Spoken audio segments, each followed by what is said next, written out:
You sit down, open your banking app, and you tell yourself, all right, this month I'm going to be disciplined. You create a budget. You track every dollar. You cut out the extras. No eating out. No impulse buys. No wasting money. And for a few weeks, it works. But then something happens. You get tired. You feel restricted. You break the budget just a little. And suddenly, you're right back where you started. Same stress. Same frustration. Same question. Why does this never work? If that sounds familiar, that's literally most people. I spend way too much time thinking about why budgeting is keeping you poor and what to do instead.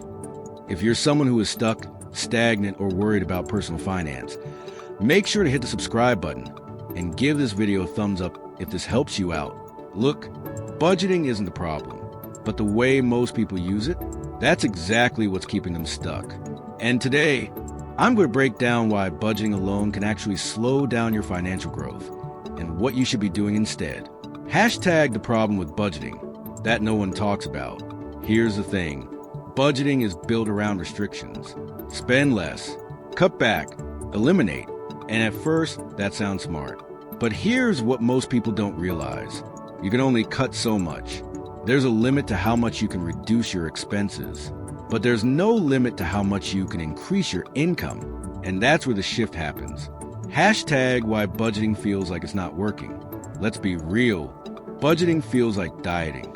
You restrict, you control, you try to stay disciplined, and eventually you burn out because it's not sustainable. Now, you might be thinking, so what? I shouldn't budget at all. No, budgeting is useful, but it's not the main strategy. It's the starting point, not the solution. Hashtag the math most people miss. Let's break this down. Let's say you cut $200 per month from eating out, $100 per month from subscriptions, $100 per month from random spending. That's $400 per month saved. That's solid. But now imagine this instead. You increase your income by $1,000 per month. Same effort, different focus. Over a year, budgeting saved you $4,800. Income growth earned you $12,000. And here's where it gets really interesting.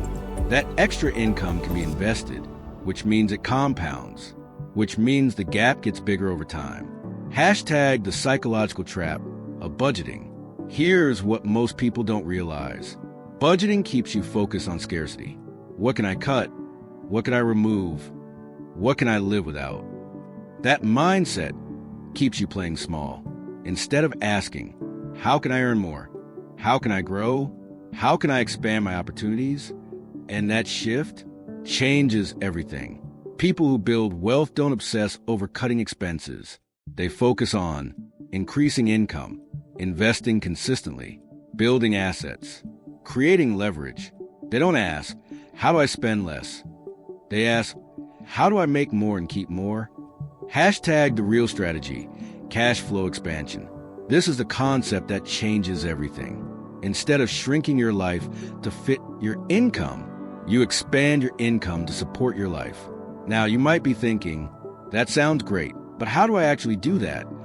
Let's break it down. Step 1, increase your income even slightly. Start small. Negotiate your salary. Pick up a side skill. Freelance. Sell something. Even an extra $300 to $500 per month matters, because that money isn't just extra, it's fuel for investment. Step 2, automate your financial system. Here's what most people don't realize. Discipline is unreliable. Systems are not. Set up automatic savings, automatic investing. For example, $300 per month invested at 8% over 30 years, that's over $400,000. From automation, no stress, no overthinking.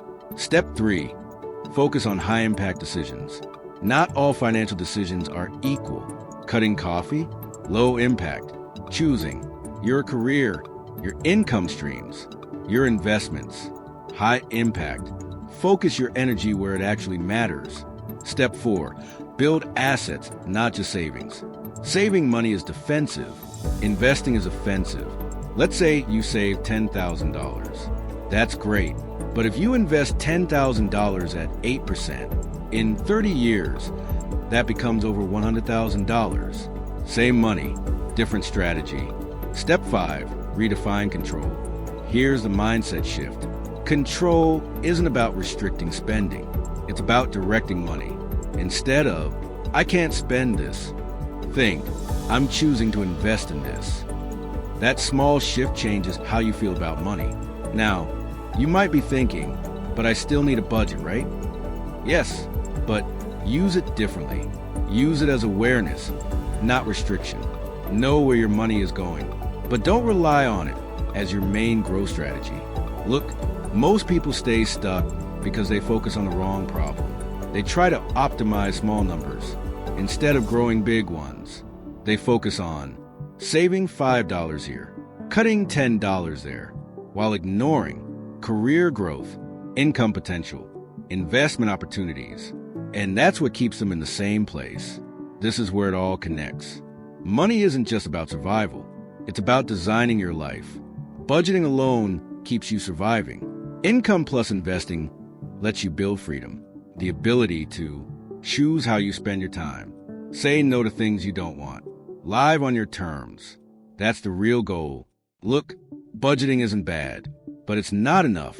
If you want to build real wealth, you need to shift from restriction expansion, from cutting expenses to growing income and investing the difference, because that's how you actually move forward.